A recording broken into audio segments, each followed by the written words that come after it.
Gente, vamos para a nossa mensagem. Nós estamos, é a nossa 10ª mensagem hoje sobre Seja Você a Resposta. Eu penso em talvez ser a última, mas eu não posso afirmar, porque até quarta que vem muita água passa debaixo da ponte ainda, mas talvez seja a nossa última mensagem dessa série. Para mim uma série muito especial, porque para a minha vida, para mim tem feito muito bem todas essas mensagens, né? Nós falamos que a fé é uma resposta, que a gente tem que assumir o controle da situação, a gente tem que aprender a olhar da maneira certa, observar os nossos caminhos, aprender a descansar, gerenciar os pensamentos, controlar as emoções, aprender a se relacionar, aprender a se conhecer. Nós falamos semana passada, então essas foram as 9, e hoje a gente vai falar sobre a importância, nós somos respostas quando a gente investe em nós. Quando a gente investe em nós, você tem que investir em você, invista em você. Por quê? Porque, gente, toda pobreza, em tudo aquilo que a gente é pobre, a gente é limitado. A gente é corpo, alma e espírito. Então, se em uma dessas 3 áreas a gente é pobre, de alguma maneira a gente está limitado. Um carro, ele precisa de quantos pneus para rodar? Quantas rodas e pneus para rodar? 4. A gente é um triciclo, então, tá? A gente precisa estar com os 3 pneus cheios. A gente tem que estar com a nossa vida, para ela rodar bem, a gente tem que estar calibrado, a gente tem que estar cheio. E sempre que a gente é pobre em uma área, aquilo nos limita. Se a gente é pobre financeiramente, não precisa nem falar, todo mundo entende esse linguajar, né? Você pode talvez não passar fome, mas você tem limites. E muita gente, quando fala em pobreza, só enxerga a área financeira. Mas a gente pode ser pobre emocionalmente. A gente pode ser pobre de relacionamentos. Isso também é uma pobreza, porque isso nos puxa para baixo. E a gente pode ser pobre espiritualmente. E isso é muito grave. Por quê? Porque isso nos impede de viver uma vida de fé. Porque a nossa vida espiritual é o que alimenta a nossa fé. E aí tem muita gente pobre espiritualmente, que não consegue ouvir a voz de Deus, que não consegue receber uma direção de Deus, que não consegue ter uma orientação de Deus. Gente, a Bíblia diz assim, se nós que somos maus, Jesus falando, se um filho pedir para nós pão, a gente não vai dar uma pedra.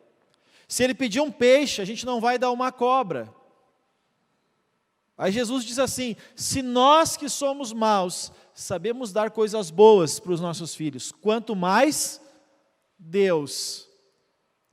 Porque Deus, ele não se manifesta para muitos, gente.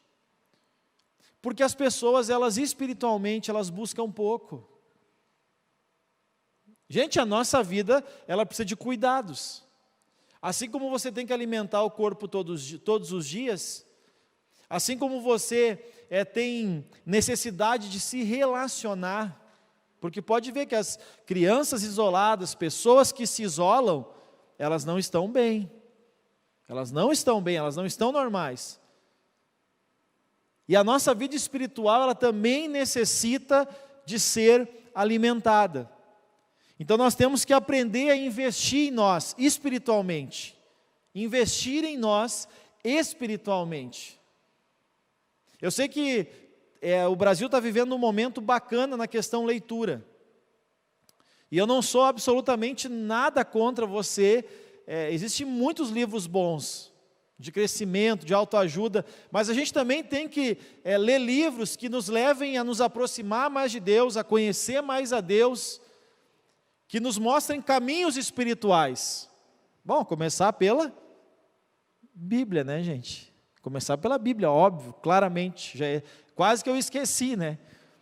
A gente tem um livro sagrado. Um livro sagrado. Olha para mim aqui, gente. A Bíblia, assim, ó, ela é só um livro. Só um livro. Se eu abrir ela, eu vou encontrar aqui muitas histórias interessantes. Muitas histórias interessantes. Essa semana eu li uma história muito interessante. Na Bíblia, já conhecia, é a história de Eliseu e a sunamita.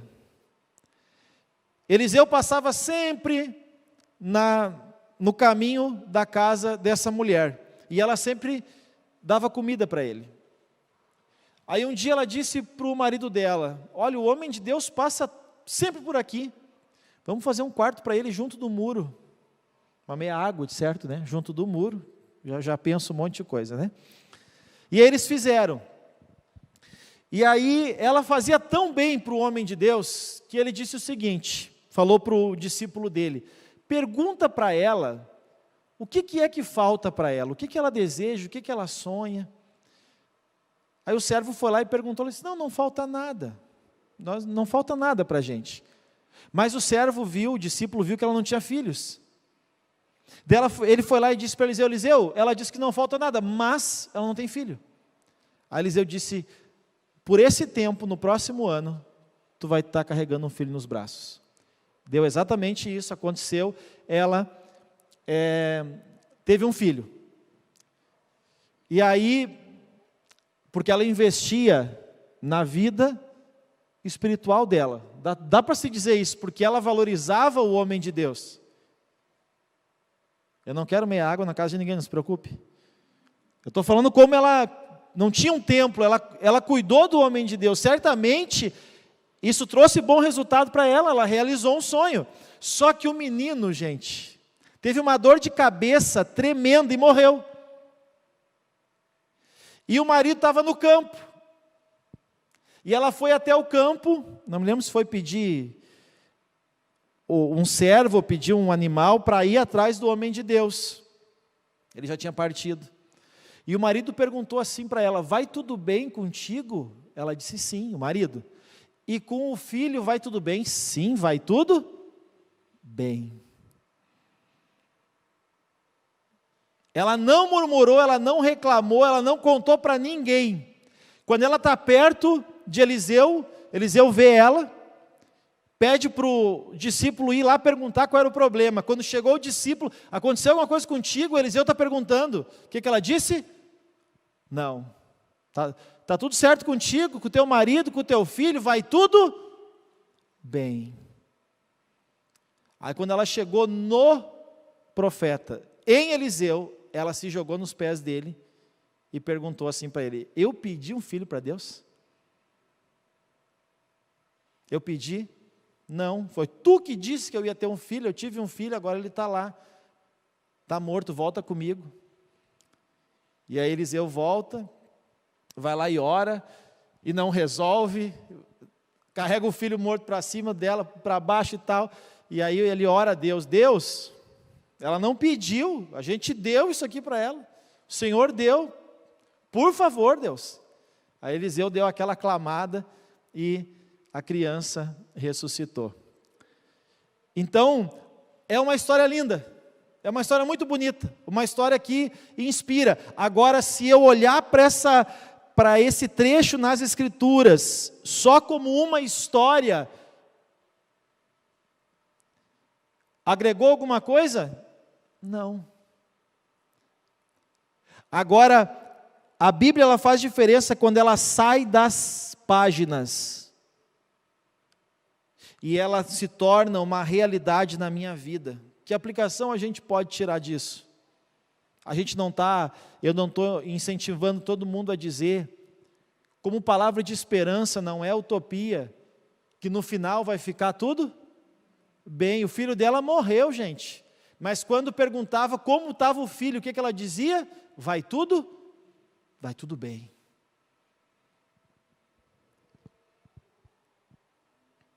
Traz isso para a tua vida. aí a palavra de Deus é viva, eficaz e poderosa. O problema é que ter só um livro em casa, fechado, ele é só mais um enfeite na sua estante ou dentro do carro, sei lá onde você tem a Bíblia. E também não adianta você só ler ela, aí você vai ter conhecimento, e conhecimento só incha. O que a gente tem que ter é conhecimento e prática, conhecimento e prática. Amém? É tirar daqui para a nossa vida. Então, nós temos que investir em nós, mas nós não é apenas uma área. Nós somos corpo, alma e... Então eu tenho que investir na minha vida material, eu tenho que cuidar do meu corpo, da minha saúde, investir na minha vida material, sim. Mas eu tenho que também cuidar da minha alma. E eu tenho que, especialmente, cuidar do meu espírito. Porque naquilo que a gente é pobre, a gente é limitado. Nós temos limites. Tem uma frase que diz assim: o destino não é inevitável. O destino não é inevitável. O destino é uma questão de escolha. Ou seja, eu escolho o que eu aceito, o que eu quero para a minha vida. Quer dizer, não é algo que eu não posso evitar. Não, eu posso evitar. Depende de mim. E depende do investimento que eu faço em mim. Eu li um pequeno, isso aqui de repente seria um poema, mas que diz assim: há duas maneiras de se fazer uma fogueira. Uma é com sementes, e a outra é com restos de madeira seca. A maioria usa restos de madeira seca e logo se aquece. Porém a madeira logo acaba e o frio não termina. As sementes, por sua vez, são plantadas. Elas crescem e se tornam uma grande floresta, e assim nunca mais faltará madeira para se aquecer. Tem duas maneiras, aqui o texto, esse poema fala de se fazer uma fogueira. E existem duas maneiras também de nós construirmos a nossa vida. Uma é esperando que a vida nos dê ali, a vida nos dá restos de madeira seca. Pessoas nos dão restos de madeira seca. A maioria vive desses restos de madeira. Se eu perguntar aqui quem tem fogão a lenha ou lareira, você vai me dizer o seguinte, que você procura resto de madeira. A gente teve muitas vezes na casa do pai, a gente tinha um fogão a lenha, para a gente se esquentar no inverno. E vivia-se em função de resto de madeira. Está sobrando, aí levava para casa, picava para caber ali no fogão. Quem já fez isso aí, hein? Quem já deixou a casa pura fumaça por causa do fogão a lenha? Né? Então, eu tinha o hábito de manhã, antes de ir para a aula, eu tinha que levantar cedo para pegar uma carona, então eu tinha o hábito de esquentar a mão na chapa do fogão mesmo, né? Quando eu acordava, a mãe já estava a chapa quente, aí eu esquentava a mão rapidinho assim, né? Aí um dia eu esqueci que eu estava de luva, e fiz assim, e quando eu tirei, já era só os dedos aqui, a luva ficou no fogão a lenha. Assim a gente vivia, atrás de lenha seca, que a lenha verde não é boa, né? Assim muitos vivem a vida atrás de lenha seca, para ver se conseguem se aquecer. E a outra forma de fazer, ou de se aquecer, é semeando, é construindo. E ser empreendedor é isso, é construir a vida. É você investir em você, de tal maneira que você consiga construir uma vida de acordo com aquilo que Deus planejou para você. Olha para mim aqui, mesmo diante de tudo isso que está acontecendo, Deus tem um plano especial para a minha vida, e Deus tem um plano especial para a sua vida. Para a sua vida, para a sua vida. Porque os planos de Deus não mudaram. Vamos dizer junto? Diga, os planos de Deus não mudaram. E os planos de Deus para nós são bons ou ruins, gente? Bons. Os caminhos de Deus são mais altos. Os pensamentos de Deus são melhores que os nossos próprios pensamentos. Então a gente está querendo desanimar, está querendo desistir, e Deus cheio de plano para nós. É isso que está acontecendo nesse tempo. Gente, olha aqui para mim. Por mais que feche mais 1 ou 2 semanas, gente, não vai mais 2 meses. Não vai. Aí você, mas 2 meses, pastor. Gente, 2 meses passa muito. Você já viu que nós estamos em julho? Daqui a pouco é Natal. Daqui a pouco é Natal.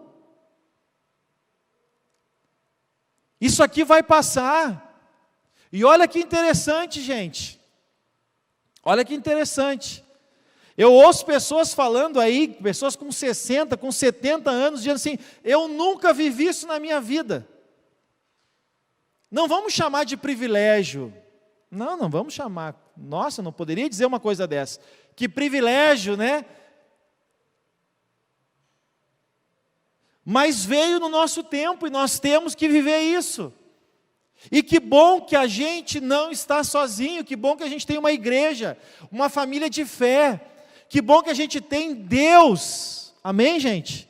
Porque Ele não mudou, os planos dEle não mudaram, as promessas dEle não mudaram, não mudou nada para Deus, mudou para nós. Então Deus está cheio de planos, e a gente querendo desistir. Desistir de tudo, desistir da fé, desistir do negócio, desistir, enfim, tem gente querendo desistir da vida. Gente, eu imagino que não está fácil. Mas o destino não é inevitável, é uma questão de escolha. Você escolhe, hoje nós estamos escolhendo. E lá, em Provérbios 24:10, olha o que diz esse texto.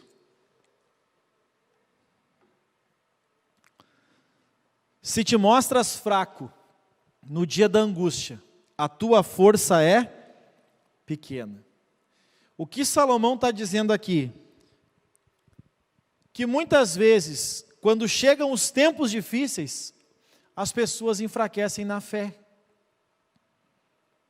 Quando chegam os tempos difíceis, as pessoas enfraquecem na fé. Se te mostras fraco no dia da angústia, a tua força, a tua fé, ela é pequena. Gente, é um tempo delicado, sim. E o que nós temos que fazer quando a gente está num momento delicado da vida? Saber o que é prioridade. Ter prioridade. Em tempos difíceis, nós temos que saber o que é prioridade. Guarde isso. Nos tempos difíceis, a gente tem que saber o que é prioridade. Na hora de fazer escolhas, nós temos que saber o que é prioridade.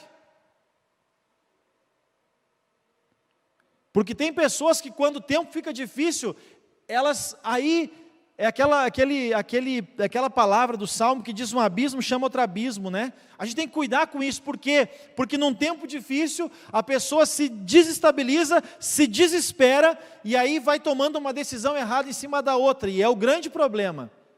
Gente, quando a coisa está difícil, quando a coisa está ruim, lembra a segunda decisão que a gente falou esse ano? Qual é que era a segunda decisão mesmo? Pare, né? Pare. Calma, para, porque se tu tentar andar mais um pouco, é capaz de, cada vez tu piorar mais as coisas ainda. Então, tenha prioridades. Nesse tempo difícil, é um tempo de ter prioridade. O que é a prioridade? Eu vou priorizar cuidar da minha vida espiritual. Eu vou cuidar da minha vida emocional. Eu vou cuidar o que eu ouço, o que eu olho, o que eu vejo, com quem eu falo. E eu vou cuidar da minha vida financeira. Eu vou ver o que é que eu posso fazer. Como que eu posso me ajustar, como que eu posso viver nesse tempo. Porque esse tempo vai passar. Você lembra quando começou tudo isso aqui para nós, aqui em Portão? Vocês lembram? 20 de março. 21 de março. 20 de março que deu. 20 de abril, 20 de maio, 20 de junho. Nós vamos para o 4º mês. Já passamos 4 meses. E não vai mais 2, gente. E as coisas vão começar a retomar. E a vida vai continuar. Nesse tempo, se não está dando para colher, nós temos que aprender a plantar, nós temos que aprender a investir em nós. Invista em você. Invista nas 3 áreas da vida, porque quando tudo vai bem, às vezes a gente se perde também. Quando tudo vai bem, a gente também se perde. A palavra vencedor, vamos dividir ela. É aquele que vence a dor, vencedores. Ou vencedor, né? Ou vencedores, aquele que vence, aqueles que vencem as dores. Gente, você não, nem eu nem você, ninguém vai ser um vencedor se não vencer as dores. Ninguém será um vencedor se não vencer as dores. Tudo dói, gente, até crescer dói. Mas a gente se torna vencedor quando a gente vence os tempos difíceis. Então, como a gente vence as dores? Sabendo lidar com os fracassos e com as derrotas. Talvez esse tempo aí te levou a um fracasso, te levou a uma derrota. Eu sou eu sou um apoiador do esporte.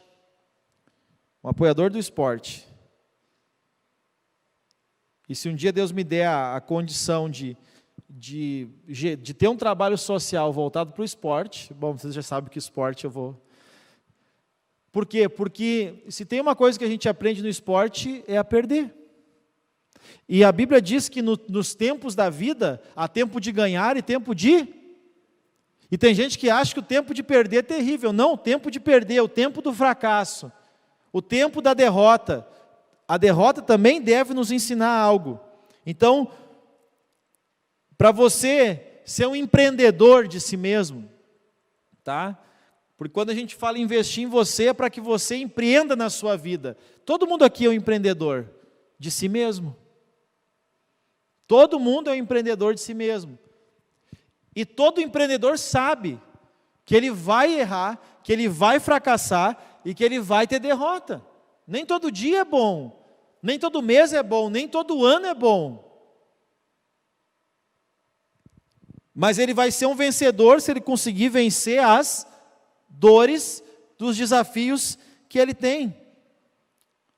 Seja uma pessoa que procura oportunidades e não alguém que espera as oportunidades aparecer. Não fique esperando alguém dizer que tem uma lenha. Plante.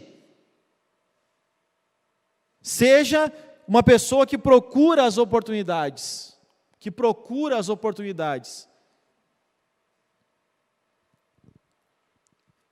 Eu vou falar realmente assim, o que eu acredito. Eu não estou dizendo que é fácil, mas talvez você esteja desempregado. Mas se você, todos os dias pela manhã, você colocar a sua vida diante de Deus, e você sair aí procurar trabalho, você vai encontrar. Primeira coisa que eu disse que tem que fazer é o quê? Orar a Deus. Primeira coisa. E aí depois saia, procure, fale. Pessoas, tem muita gente que, graças a Deus não é muita gente, mas algumas pessoas que estão tendo dificuldade profissional, me falam. E as oportunidades que surgem, eu indico quem? Quem me procurou, porque quem não me procurou, não sei. Então, seja um criador de oportunidades. Oportunidades tem, para aqueles que estão aqueles que estão criando, gente. Criando. Quem é a pessoa que mais tem chance de entrar no mercado de trabalho mesmo na crise? A que mais procurar trabalho. Sim ou não? Quem vende mais, Cléo? Quem mais oferece. Vende mais quem oferece mais. Tem mais oportunidade quem procura mais oportunidade. Quem é um criador de oportunidades. Esse vai ter mais oportunidades, é fato, gente. A gente diz que é escala, né? Quanto mais chances, mais oportunidades.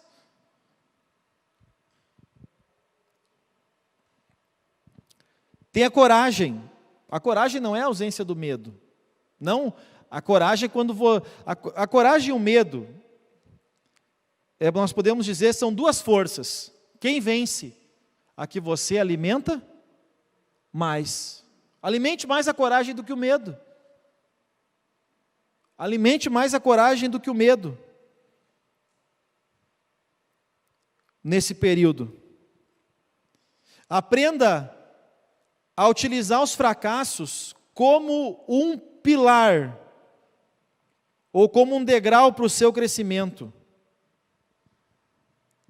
Gente, as grandes ideias, elas nascem nas crises. Grandes ideias nascem nas crises. Que a gente não procuraria uma solução, uma ideia nova, um plano novo, se uma crise não surgisse. É ou não é uma realidade, gente? Se você olhar para a história das pessoas, converse com pessoas aí, converse com os aposentados aí. Procure essas pessoas. É Provérbios, eu acho que é 24:5. Coloca para mim. Esse é mesmo. Mais poder tem o sábio do que e o homem de conhecimento, ele tem mais poder do que o robusto. Está desesperada, senta com alguém aí de 60 para cima e pede para essa pessoa contar histórias da vida dela. Quanta coisa já passou, quanta coisa já vivenciou, mas está aí, passou, porque tudo na vida passa. Senta com as pessoas que já tiveram que mudar, foram obrigadas a mudar, as coisas mudaram, os tempos mudaram. Eu falo muito porque eu peguei o finzinho do calçado, né? Olha o que tinha de gente que só sabia trabalhar com calçado. De operário a gerente geral de fábrica, supervisor de esteira, e acabou. Então, gente, faça dos tempos difíceis um degrau. Um degrau. É fácil, gente? Ninguém está dizendo que é fácil. Mas isso tem que ser feito, a gente vai ter que encarar.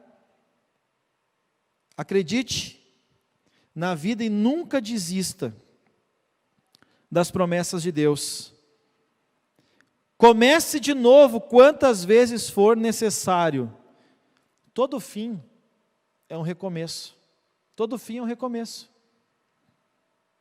Todo fim de qualquer coisa na sua vida é um Mês, a gente está falando em domingo sobre recomeçar, né, nos domingos. Então saiba recomeçar quantas vezes for necessário. A vida é uma escola, mas a gente tem que ser um bom aluno.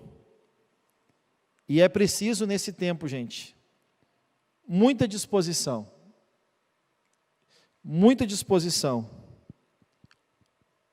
para caminhar. Muita disposição para continuar correndo atrás, para continuar confiando. Por isso que a gente a gente não pode ser pobre. Repito, não estou falando de vida financeira. Porque vida financeira não é dinheiro, gente. Se você der muito dinheiro para uma pessoa com mentalidade pobre, aquele dinheiro vai virar em nada. Uma vez, a gente morava na Santo Afonso, e no bairro vizinho, uma pessoa ganhou aquele, acho que era o caminhão do baú da felicidade, era isso? Quem lembra disso daí?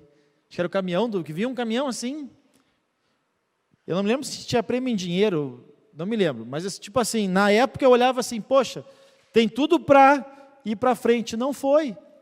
Quantas pessoas aí que ganharam esses reality shows aí, e ganharam ali 500 mil, 500 mil, gente.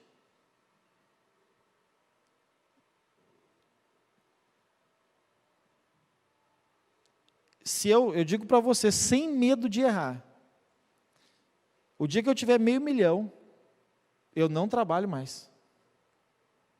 Não precisa. O dia que eu tiver, então estou dizendo que eu vou, um homem de fé, né?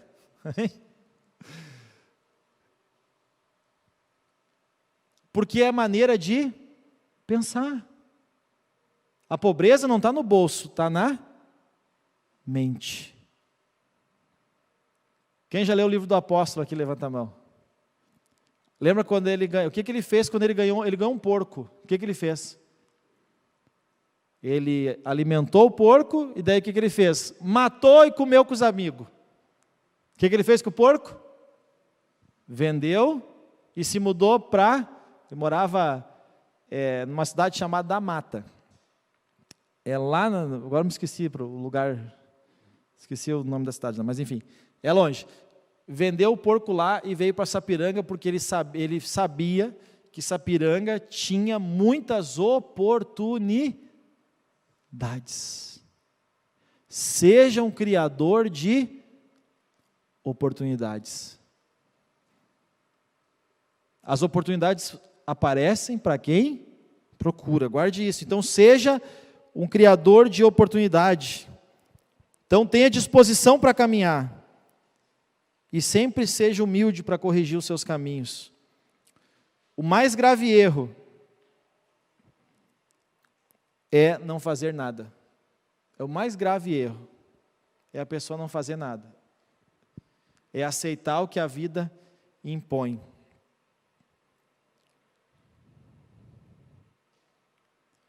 Outro grande problema das pessoas, são lentos para enxergar os problemas.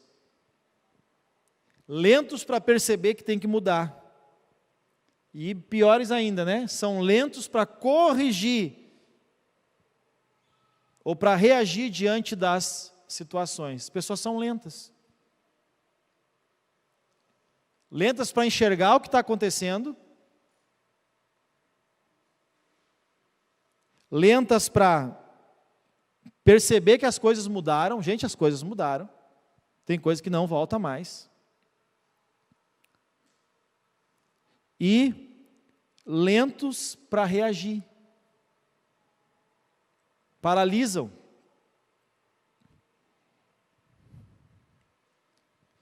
O empreendedor, ele enxerga, um grande empreendedor, enxerga os pequenos erros.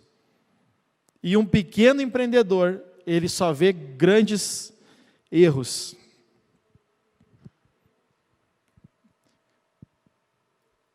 E assim nós somos empreendedores da nossa vida. Como é que você vê? Você vê pequenos problemas que você vai ter que administrar, ou você vê grandes problemas e não tem solução? Você vê rachaduras ou você vê uma construção caída? O que você vê? Como você vê as circunstâncias? Como você vê as circunstâncias? Eu recebi um e-mail uma vez, uma história, não sei se é verídica ou não, que uma pessoa enviaram uma pessoa para Angola. Logo que encerrou a guerra, tiveram uma guerra civil, devastou a cidade, o país, devastou. Pode olhar na internet ali fotos de Angola após a guerra que eles tiveram lá, de anos de guerra. O troço ficou assim, era um lixão a cidade, o país. Aí mandaram uma pessoa para lá para ver a possibilidade de abrir uma empresa lá de sapato. Ele chegou lá, viu tudo aquilo e disse, olha, manda uma passagem de volta, porque aqui o pessoal não usa sapato, não tem condições de ter sapato. Enviaram um segundo, e ele disse, nós temos que implantar essa empresa aqui agora, porque eu vejo todo mundo aqui sem sapato, aqui eles precisam de sapato. Um olhou a circunstância e viu que não tinha como. E outro olhou a mesma circunstância, no mesmo lugar, ele viu exatamente o oposto. Ele viu um pequeno problema, ele viu uma pequena rachadura, e o outro viu, tudo desabou, não tem mais como. Como é que você vê tudo isso? Sem contar, gente, sem contar, que muito das informações que a gente recebe,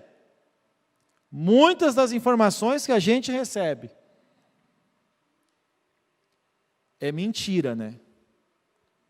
Não é verdade. Então tem muita manipulação por trás de tudo o que está acontecendo.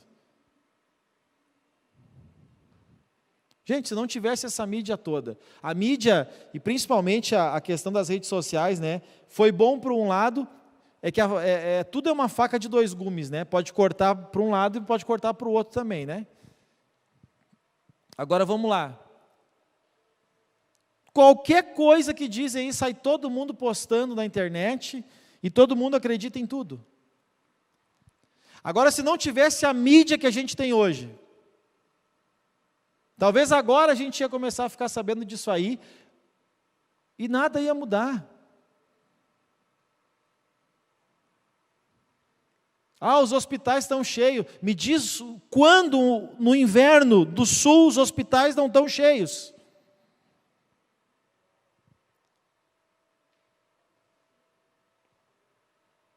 E olha a hipocrisia.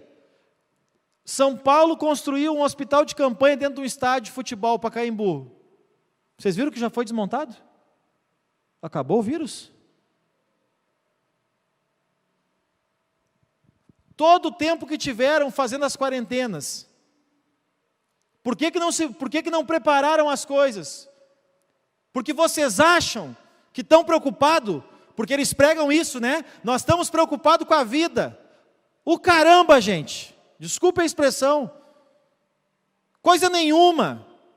Se tivesse preocupado com as pessoas, tinham melhorado, ampliado e capacitado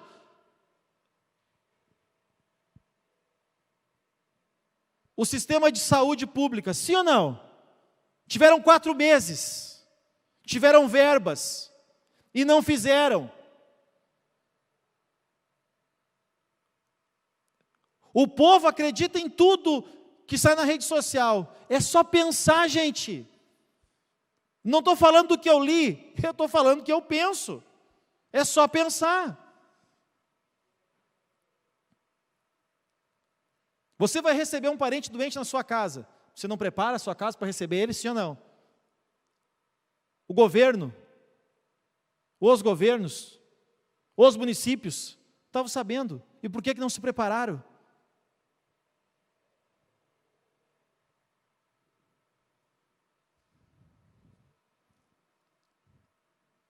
O que vai vir depois vai ser pior do que estão pregando agora. Só que daí não vai ter mídia. E aí todo mundo vai aceitar como, não vai ter mídia daí. Que Deus nos ajude, amém? Que Deus nos ajude. Então, já que a gente não pode nada contra o sistema que a gente vive, mas a gente pode tudo em nós mesmos, amém? Na sua vida, a sua vida é intocável. Ninguém pode te impedir além de você mesmo. Ninguém pode te impedir além de você mesmo. E se você é um filho de Deus, uma filha de Deus, e você anda com Deus, e você tem uma vida espiritual saudável, rica, o que diz Filipenses, acho que é 4,19, e o meu Deus segundo a sua riqueza em glória, e o meu Deus segundo a sua riqueza em glória, vai fazer o quê? Há de suprir, por Cristo Jesus, cada uma das vossas. Você crê nessa palavra? Amém ou não amém? Então te agarra nela, escreve ela, decora ela, coloca no seu telefone, coloca no que tiver que colocar na testa, coloca. E o meu Deus, segundo a sua riqueza em glória, há de suprir em Cristo Jesus cada uma das minhas necessidades. Declare isso cada manhã. Amém? Não podemos nada contra o sistema. Mas esse mundo também não pode tocar em quem é filho de Deus, anda na presença de Deus, é coberto pelo sangue de Cristo. Amém? Amém, gente? A gente não pode contra o sistema, mas o sistema também não pode impedir as promessas de Deus para a nossa vida.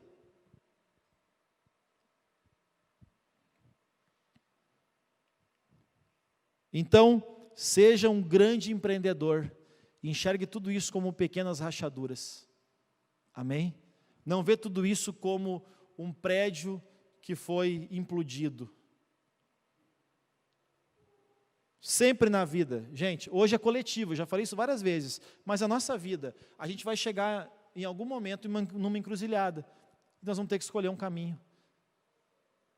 Tem muitas coisas são imprevisíveis e inevitáveis. Então a gente vai ter que continuar, outras dores virão, mas nós seremos o quê? Vencedores, porque a gente vai vencer as dores. Amém, gente? Jesus, ele foi o maior empreendedor que já existiu, e com isso eu encerro. Jesus nasceu num coxo, onde os animais comiam. Jesus era filho de família financeiramente pobre. Era carpinteiro, filho de carpinteiro. Jesus não conheceu mais do que 300 quilômetros, isso aqui já é até exagerado, na sua volta. Ele não andou mais que isso, porque pensa, aquele tempo não tinha carro, acho que Torres dá em torno de 300 quilômetros, então mais ou menos daqui a Torres, mas para todos os lados, né, uma circunferência, e Jesus não andou mais que isso. Olha bem como a vida de Jesus ela foi limitada, ele não tinha uma equipe, ele não tinha um exército, ele era o Rei dos Reis, porque ele era o Filho de Deus. Outra coisa, Jesus nunca controlou ninguém. Jesus nunca se achou dono de ninguém. Jesus convidou alguns jovens com personalidades diferentes para andar com ele. Mas Jesus era um construtor de caráter. Todos os 12, um em especial, né? Decepcionaram Jesus com certeza. Mas Jesus não buscava resultados imediatos. Outra coisa, gente, outra coisa. Tá? Olha, a maioria das pessoas, e é a maioria esmagadora, que construíram alguma coisa, não foi do dia para a noite. Você falar com um empresário que hoje está bem estabelecido, ele não construiu do dia para a noite. A empresa dele tem 15, tem 20, tem 30, tem 50 anos. As pessoas fazem um propósito de 90 dias e querem que a vida mude. É bem assim que acontece com gente aqui. Fazem um propósito ali de 2 meses e querem que a vida mude para o resto da vida. Vá falar com as pessoas que construíram e vai ver se a história dela não está baseada em anos de caminhada, anos andando numa direção, anos lutando para conquistar as coisas que tem, anos. E até tem uma frase que diz assim: as pessoas, elas querem o que a gente tem até saberem o preço que a gente pagou pelas coisas, e aí desistem. Quando vem o preço que foi pago, aí desiste. Então, se você quer construir uma vida, vamos chamar de vida extraordinária, cuide das 3 áreas da vida e não tenha pressa. Amém? Não tenha pressa. E saiba que uma vida se constrói em décadas, não em meses. Uma vida se constrói em décadas, não em meses. E só lembrando todos aqui, no início desse ano, dia 1º, se eu não me engano foi dia 1º mesmo, eu dei uma palavra que Deus me deu, que esse ano não era só um novo ano, mas era o primeiro ano de uma nova década. Alinhe a sua vida. Esse ano Deus está nos chamando a ter prioridades. E não são muitas áreas que precisam da nossa prioridade, mas eu não quero falar disso e eu quero encerrar. Jesus, ele lidou com aqueles jovens, que eram jovens, mesmo cheio de defeitos, porque Jesus não buscava resultados imediatos. Se nós pensar na parábola lá da fogueira, Jesus, ele semeou ou ele procurou restos de lenha seca? Semeou, gente. Ele semeou na vida de 12 jovens, 11 jovens. Que sementes ele plantou na vida deles? Sementes de amor, de perdão, de serviço, de tolerância, de humanidade. E Jesus morreu. Mas a semente que ele plantou não morreu. E aquela semente cresceu dentro daqueles discípulos.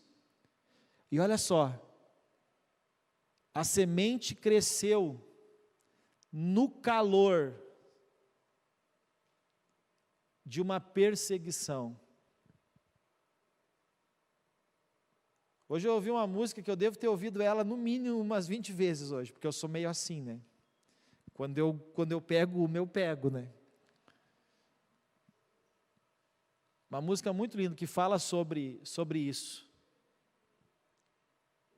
Ele fala de ter a fé de Paulo, de Tiago, de Pedro, de João, porque enfrentaram a fúria de Roma. Os cristãos que foram entregues aos leões, como espetáculo para as pessoas, na arena. O sangue dos cristãos que era derramado nas ruas. Gente, Jesus, ele plantou uma semente. E olha só, mas era Jesus. A semente que Jesus plantou era uma semente de amor, de tolerância, de humanidade, de serviço, de ajuda. Foi isso que ele plantou no coração dos 11 discípulos. E essa semente cresceu no calor das dificuldades. Essa semente foi irrigada com lágrimas. Com lágrimas. E a Bíblia diz que aqueles que com lágrimas semeiam, com júbilo ceifarão. E esses discípulos se tornaram líderes que impulsionaram a ideia de Jesus até hoje. Até hoje. Nós estamos aqui pelas sementes que Jesus plantou no coração dos discípulos. Amém? Você está entendendo a dimensão de plantar da maneira certa? De investir em nós mesmos? De semear da maneira certa na nossa vida? Isso mesmo no meio de uma crise, que não é nada comparado à crise que os apóstolos, que eram os discípulos, passaram. A mensagem chegou até nós. A floresta cresceu. E pode ver, nunca mais faltou lenha para o reino de Deus. Nós estamos aqui hoje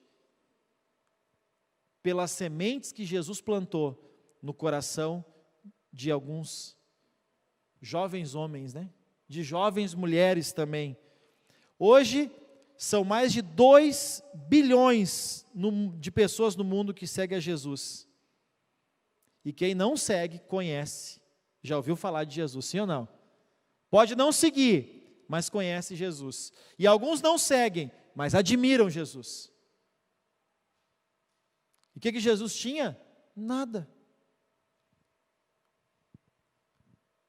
Mas semeou da maneira certa. Jesus dividiu a história em 2 tempos. E Jesus até hoje divide crenças, divide ideias, divide até famílias, no sentido de um quer viver para Jesus, o outro não entende direito, divide amigos, cada um segue um caminho. Jesus semeou no mundo inteiro, sem fazer guerra,